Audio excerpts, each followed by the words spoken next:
પૂર્ણ સંખ્યાના ગુણધર્મ જોવાના છે. સંખ્યાઓના સરવાળાના, ગુણાકારના, બાદબાકી, ભાગાકારમાં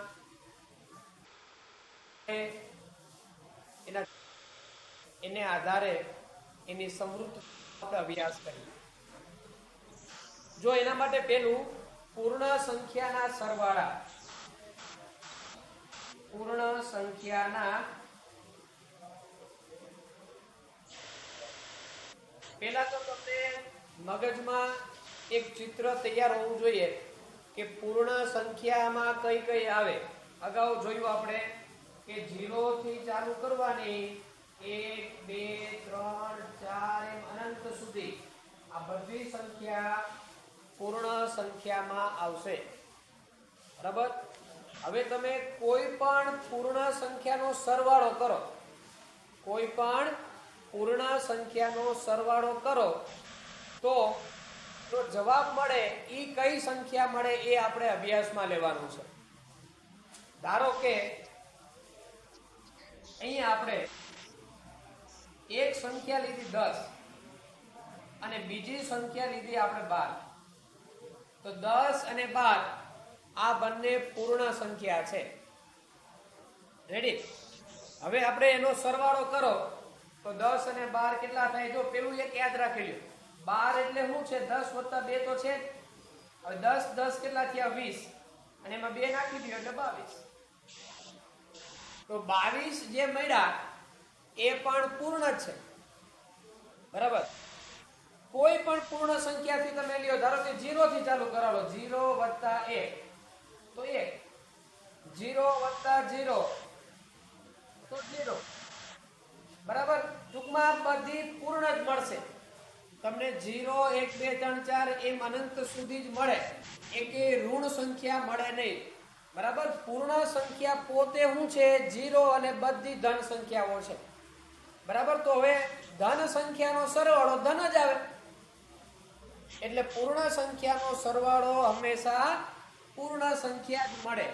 એવી રીતે પૂર્ણ સંખ્યાનો ગુણાકાર,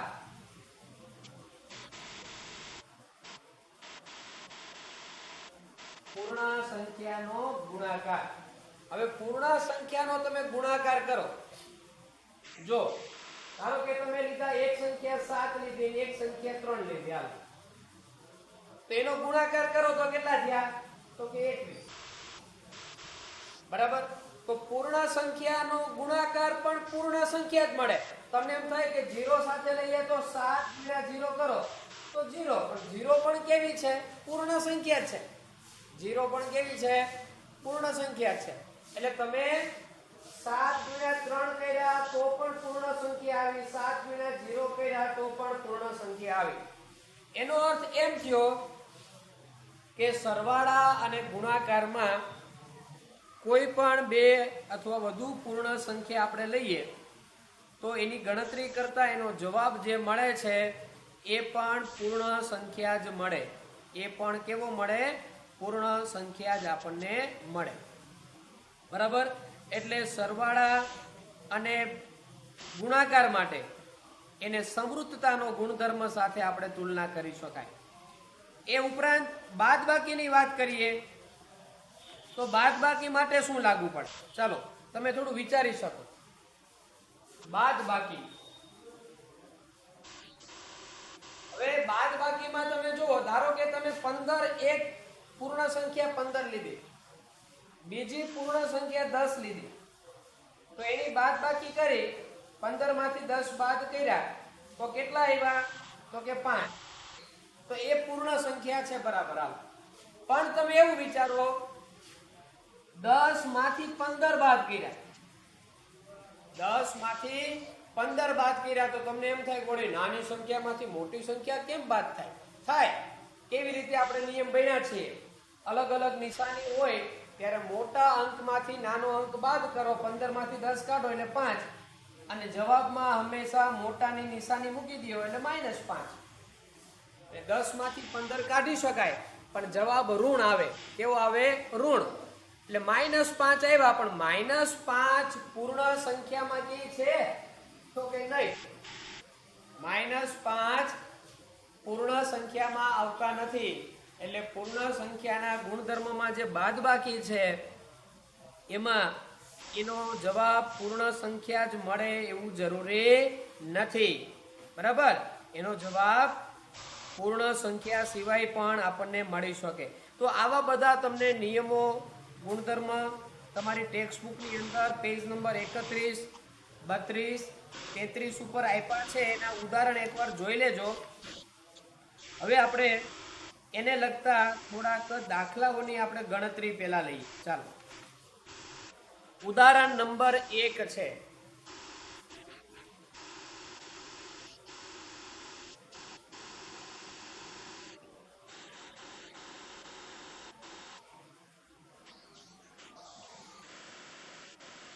ઉદાહરણ 1 જુઓ. એમાં તમને બતાવ્યું છે કે 234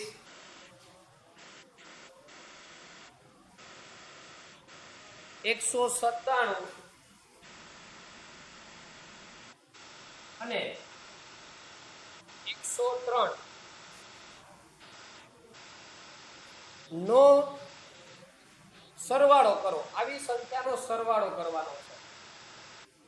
હવે સરવાળો કરવાનો હોય તો પેલા તો તમે આમ દર્શાવો 234 વત્તા 197 વત્તા 103. ચાલો, આવું તમે દર્શાવો. પણ આને શું કરાય? સેલું બનાવવા માટે જૂથ બનાવી નાખાય. જો સરવાળા અને જે ગુણાકાર છે ને એમાં જૂથનો નિયમ વધારે કામ કરે. તમે વધારે સમજૂતી માટે લઈએ. ધારો કે 3 વત્તા 5 લખ્યા તો કેટલા એવા? 8. અને હું અહીંયા 5 વત્તા 3 લખું તો પણ કેટલા આવે? 8. એવી રીતે ધારો કે 3 વત્તા 5 વત્તા 4. હવે એને હું જૂથ બનાવું. 3 વત્તા 5 અને 4 અલગ રાખ્યા તો 5 3 8 ને 4 12. અથવા આમ જૂથ બનાવું 3 વત્તા 5 વત્તા 4. આ બેનું જૂથ બનાવ્યું તો પણ જવાબ તો 12 જ આવે. એટલે સરવાળાની અંદર તમારે કોઈ ક્રમ ચોક્કસ જરૂર નથી. તમે આગળ પાછળ કોઈ પણ સંખ્યા લખી શકો, કોઈ પણ જૂથ બનાવી શકો. એવી રીતે ગુણાકારમાં પણ જૂથ બનાવી શકો. ધારો કે 3 ગુણ્યા 5 હોય તો કેટલા એવા? 15. એમ તમે 5 ગુણ્યા 3 લખો તો પણ કેટલા આવે? 15. એવી રીતે તમે 2 ગુણ્યા 3 ગુણ્યા 4 છે. હાલો તો 2 3 6 4 24. તો તમે 2 ને 3 નો જૂથ બનાવો તો પણ 24 આવે. તમે 3 ને 4 નો જૂથ બનાવો તો પણ 24 આવે. એટલે સરવાળામાં અને ગુણાકારમાં જૂથનો નિયમ ક્રમમાં ખાસ તમે કોઈ પણ રીતે લખો અથવા તો ક્રમનો નિયમ પણ લાગુ પડે. ક્રમનો નિયમ અને જૂથનો નિયમ બંને પૂર્ણ સંખ્યામાં, સરવાળામાં અને ગુણાકારમાં લાગુ પડે. તમે ક્રમ પણ આગળ પાછળ લખો. ધારો કે 3 વત્તા 5 લખો કે 5 વત્તા 3 લખો, જવાબ સરખો જ આવે. એમ તમે જૂથમાં લખો 3 વત્તા 5 વત્તા 4 નું જૂથ બનાવો કે 3 અને 5 અને 4 નું જૂથ બનાવો તો પણ જવાબ સરખો આવ્યો. એમ ગુણાકારમાં પણ 3 ગુણ્યા 5 લખો કે 5 ગુણ્યા 3 લખો, કોઈ પણ ક્રમમાં લખો જવાબ સરખો આવે. એમ એના પણ જૂથ બનાવો 2 ગુણ્યા 3 નું જૂથ બનાવી 4 સાથે ગુણાકાર કરો કે 2 ને 3 અને 4 નું જૂથ બનાવીને ગુણાકાર કરો, જવાબ એનો સરખો આવે. તો આને આપણે જૂથમાં શેનું બનાવીએ? જો સરવાળો કરીએ પણ થોડું સ્માર્ટ બને. કારણ કે ગણિત એવું છે કે જેમ બને સરળ બનાવો. તો 234 ને આપણે એમ નામ રાખીએ વત્તા. હવે જો અહીંયા 7 અને 3 છેલ્લે આવે એટલે તમને ખબર હોય 7 માં 3 નાખી દેશો તો છેલ્લે 10 ના શૂન્ય આવી જાય. તો શૂન્ય વાળું પદ બને ને એવું કરીએ તો 197 વત્તા 103 તો 234 એમ નામ વત્તા. હવે આ બેનો સરવાળો કરો તો 7 ને 3 10 ની શૂન્ય વધી 1. અહીંયા 9 0 અને 1 એટલે 9 ને 1 10 ની શૂન્ય વધી 1. 1 ને 1 2 ને 1 3 એટલે 300 થઈ ગયા. હવે 300 અને 234 ભેગા કરવા છેલા 4 0 4 3 0 3 2 3 અહીંયા તમને 534 સરળતાથી જવાબ મળી શકે બરાબર એવી રીતે તમે ગુણાકાર માટે પણ જૂથ બનાવીને પણ કરી શકો ક્રમ બદલાવીને પણ કરી શકો એની માટે ઉદાહરણ બીજું છે જો ઉદાહરણ ત્રીજું સોરી નંબર 3 જેમાં જો 12 ગુણ્યા 35 કરવાના છે હવે આપણે એને સહેલું બનાવ્યું બરાબર તો તમે 12 ના બે ભાગ પાડના 12 એટલે શું થાય 35 હવે આપણે આ બે જે છે એને 35 સાથે ગુણાકારમાં લઈ જઈ શકાય જૂથનો નિયમ છે ગુણાકાર માટે પણ તો 6 એમ રાખવાના બે ને સામે 35 સાથે બાજુમાં લઈ ગયા ચાલો હવે તમને ડાયરેક્ટ મળે 35 2 70 એટલે 6 ગુણ્યા 70 હવે એનો ગુણાકાર કરો 6 0 0 7 42 તો તમને એનો ગુણાકાર પણ સહેલી રીતે મળી શકે બરાબર આ રીતે તમે ક્રમ બનાવશો તો સહેલું પડે ટૂંકમાં આ બધા નિયમો એવા છે કે તમને ગુણાકાર ને સરવાળા થોડા તમે સરળ બનાવી શકો એવી રીતે તમારી ટેક્સ્ટબુકમાં જોઈ લ્યો ઉદાહરણ 4 એમાં જો શું આપ્યું 8 ગુણ્યા 17 69 એટલે કે 1769 ગુણ્યા 125 બરાબર હવે એને સરળ બનાવવા માટે શું કર્યું જો 125 ને 8 સાથે ગુણાકારમાં લઈ ગયા તો એનું થોડુંક સહેલું આપણે લઈએ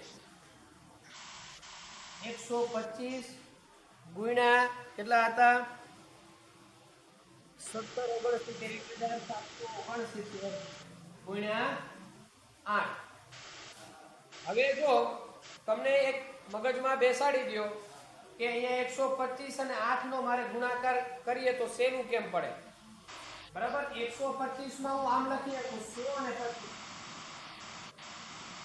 125 એટલે શું થાય 100 અને 25 હવે તમે 100 ને 8 વડે ગુણો એટલે 800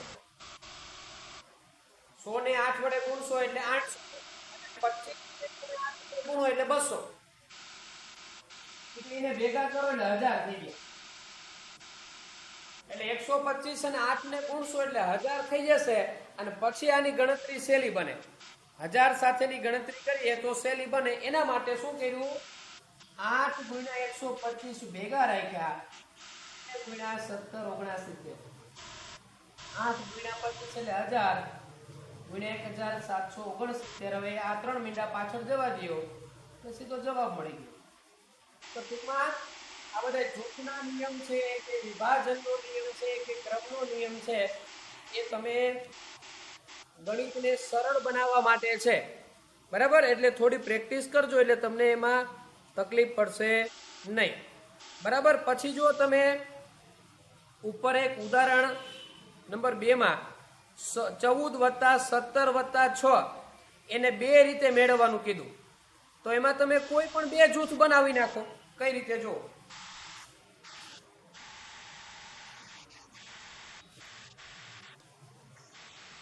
આવું છે 14 +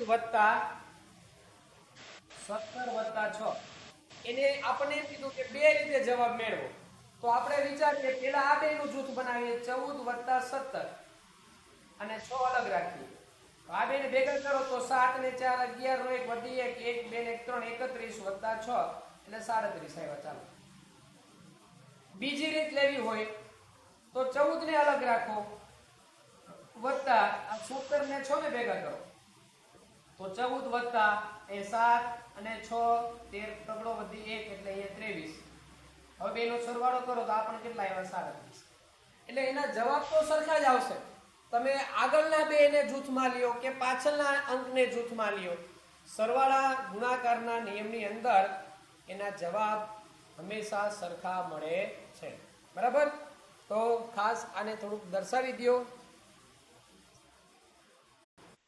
હવે આપણે સરવાળા પર વિભાજન જોઈએ સમજવા માટે એક ઉદાહરણ લઈએ છીએ a ગુણ્યા અહીંયા સરવાળાને જૂથમાં દર્શાવ્યા એટલે આ સરવાળા માટે છે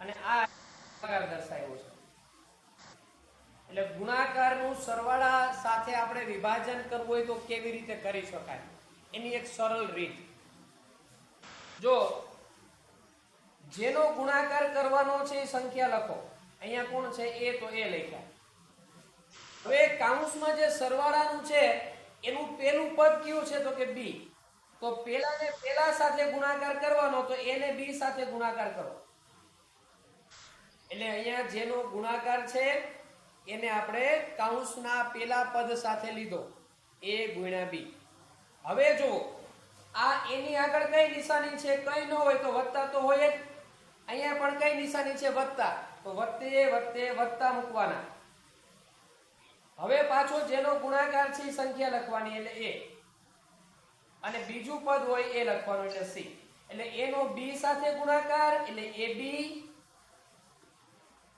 વચ્ચેની નિશાની a નો c સાથે ગુણાકાર એટલે ac હવે વચ્ચેની નિશાનીમાં ખાસ અહીંયા વચ્ચેની નિશાની સીધી આપણે એટલે મૂકી દીધી કે અહીંયા આગળ પ્લસ હતા જો અહીંયા ઓછા હોય માઈનસ હોય તો આપણે એની નિશાનીની કેલ્ક્યુલેશન કરવી પડે માઈનસ પ્લસ માઈનસ મૂકવા પડે આવા દાખલાની થોડી પ્રેક્ટિસ કરીએ એટલે તમને સહેલું પડશે 3 ગુણ્યા 4 વત્તા 2 તમને એમ થાય કે અહીંયા તમે ગુણાકારની નિશાની તો નથી કરી ગુણાકાર ન્યા હોય જ સમજવાના બરાબર ન્યા સરવાળા બાદબાકી કોઈ નિશાની ન હોય તો ન્યા ગુણાકાર સમજવાનો અને આ 3 પ્લસ છે એ સમજવાનું બરાબર આ 3 કેવા છે પ્લસ છે હવે આપણે આ 3 આ સરવાળાના સાથે ગુણાકારમાં છે 4 વત્તા 2 સરવાળામાં છે નાના કૌંસમાં એની સાથે 3 ગુણાકારમાં છે તો એનું વિભાજન કરીએ તો આને કહેવાય ગુણાકારનું સરવાળા ઉપર વિભાજન કેમ થાય જો 3 નો 4 સાથે ગુણાકાર કરો પહેલા 3 ગુણ્યા 4 હવે નિશાની મૂકવા માટે અહીંયા પ્લસ છે ને અહીંયા પ્લસ એટલે પ્લસ પ્લસ પ્લસ 3 નો બીજા પદ સાથે ગુણાકાર એટલે 3 ગુણ્યા 2 હવે કરો પહેલા 4 3 12 વત્તા 3 2 6 12 ને 6 18 તો સીધો જવાબ મળ્યો 12 ને 6 18 અથવા તમે જો આમ કર્યું હોત ને 4 વત્તા 2 એટલે 6 6 3 18 પણ આપણે એમ કરવાનું નહોતું આપણે તો ગુણાકારનું સરવાળા ઉપર વિભાજન મેળવવું હવે એટલું સમજાઈ ગયું ગુણાકારનું સરવાળા ઉપર વિભાજન હજી એક દાખલો એવો લઈએ ધારો કે 10 6 વત્તા 2 તો આ 10 આ 6 વત્તા 2 ના સાથે ગુણાકારમાં છે તો શું કરવાનું જે ગુણાકારમાં છે એને પહેલા લખો એની સાથે સરવાળાવાળું પેલું પદ ગુણાકારમાં લ્યો નિશાની પ્લસ મૂકી અહીંયા કે પ્લસ પ્લસ પ્લસ 10 ને હવે 2 સાથે ગુણાકારમાં લ્યો તો 10 6 60 વત્તા 10 2 20 60 ને 20 ભેગા કરો કેટલા થયા 80 બરાબર તો તમને આવી રીત સહેલી પડે આનો ઉપયોગ આપણે ગણિતને સરળ બનાવવા માટે કરવાનો હોય કે જેથી કરી તમે ઝડપથી ગણતરી કરી શકો બરાબર હવે ધારો કે આપણે એવું લઈએ ચાલો એક રકમ લઈએ 12 ગુણ્યા 35 આવી રકમ આપી અને પછી આપણને કીધું કે વિભાજનના ગુણધર્મને લઈને ગણતરી કરો તો વિભાજનનો ગુણધર્મ લેવા જઈએ તો અહીંયા 12 ને એમને લખી નાખો ગુણ્યા 35 માટે તમે આમ લખી શકો કે નહીં 30 + 5 35 માટે આપણે શું લખી શકીએ 30 + 5 બરાબર હવે તમે પેલા પદનો ગુણાકાર લઈ લ્યો 12 ગુણ્યા 30 નિશાની પ્લસ પ્લસ પ્લસ 12 ગુણ્યા 5 12 ગુણ્યા 30 કરવા માટે પેલા 0 એમને મૂકી દો 12 3 36 વત્તા 12 5 60 બે ને ભેગા કરો તો 60 0 નો 0 6 6 12 વધી 1 એટલે 420 તમે જો 35 ગુણ્યા 12 કર્યા હોત તો 420 જ આવત પણ આપણે સરવાળા ઉપર વિભાજનનો ગુણધર્મ મુજબ ગણતરી કરવાની હતી.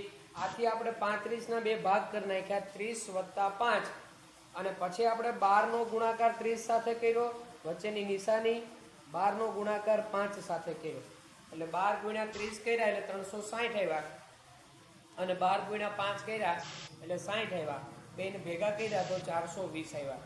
બરાબર. એ તમારે ઉદાહરણ 6 હતું. બરાબર. ઉદાહરણ નંબર ટેક્સ્ટ બુકમાં 6 આપેલું છે, એ દાખલો હતો. રેડી. હવે તમને એના પછી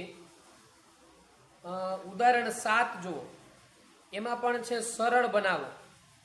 સરળ બનાવવા માટેની કેલ્ક્યુલેશન તમને આપેલી છે. કેવી રીતે જુઓ.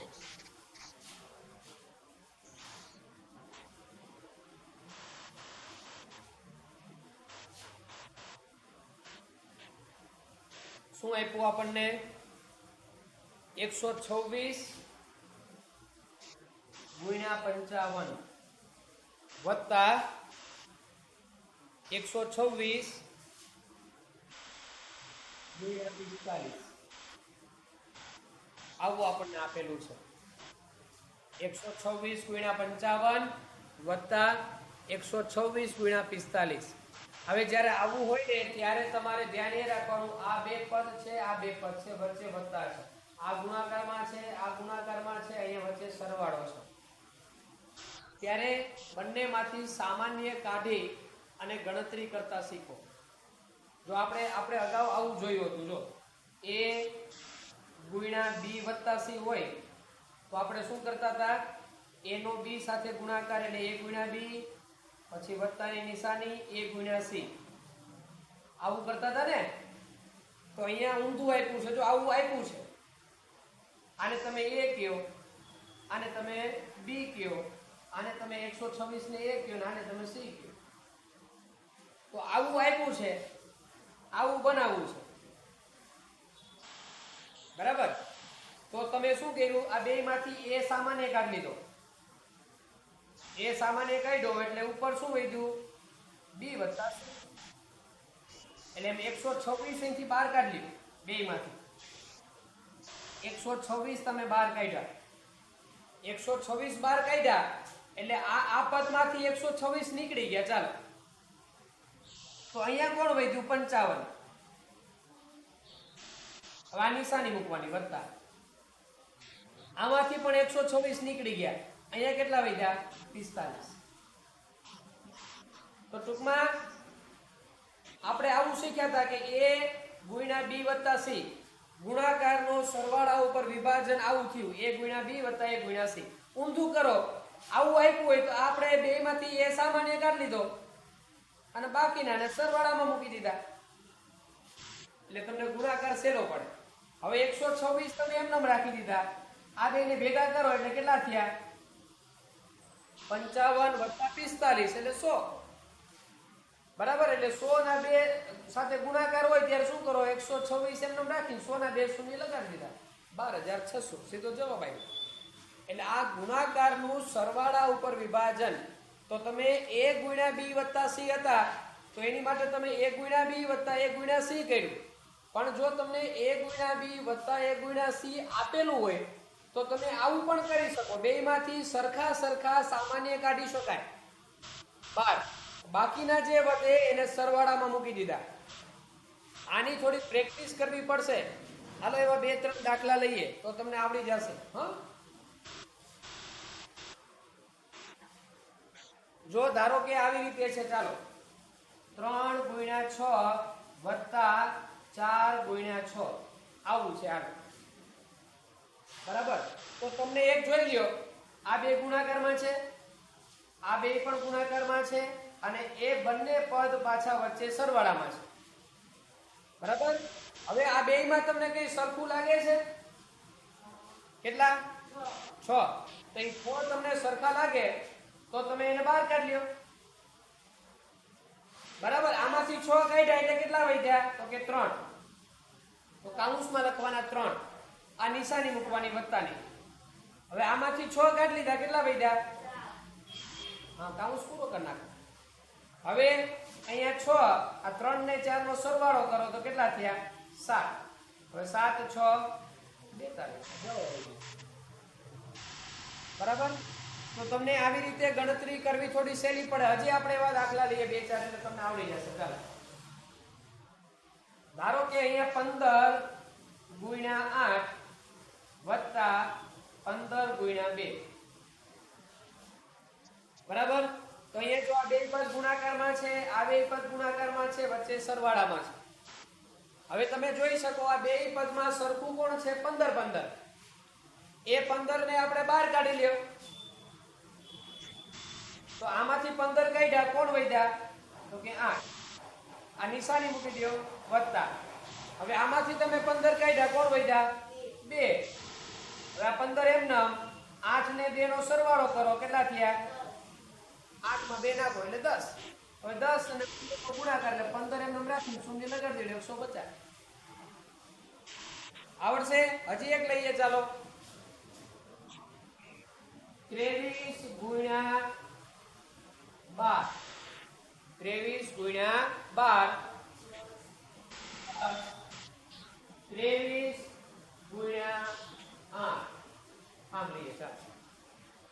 23 ગુણ્યા 12 વત્તા 23 ગુણ્યા 8. આ બે અને આ બે ગુણાકારમાં છે અને વચ્ચે સરવાળામાં છે. એટલે હવે બેમાં સરખું હોય ને બહાર કાઢો. બેમાં સરખું કોણ હતું? તો કે 23. હવે અહીંયા 23 કાઢી લીધા, કેટલા વધ્યા? તો કે 12. વચ્ચેની નિશાની વત્તા. તો આમાં 23 કાઢી લીધા, કેટલા વધ્યા? 8. 23 એમ નામ. હવે 12 અને 8 ને ભેગા કરો 20. બરાબર. હવે 0 મૂકી દો અને 23 ગુણ્યા 2 કરો એટલે 46. 460. ન આવડે તો ડાયરેક્ટ આમ 3 2 6 2 2 4. બરાબર. તો આવા 2 4 દાખલાની રકમ તમને લખી દઉં, તમે જરાક પ્રેક્ટિસ કરજો. 18 ગુણ્યા 8 વત્તા 18 ગુણ્યા 2. 28 ગુણ્યા 9 વત્તા 28 ગુણ્યા 11. આ 2 દાખલાની પ્રેક્ટિસ કરજો. રેડી?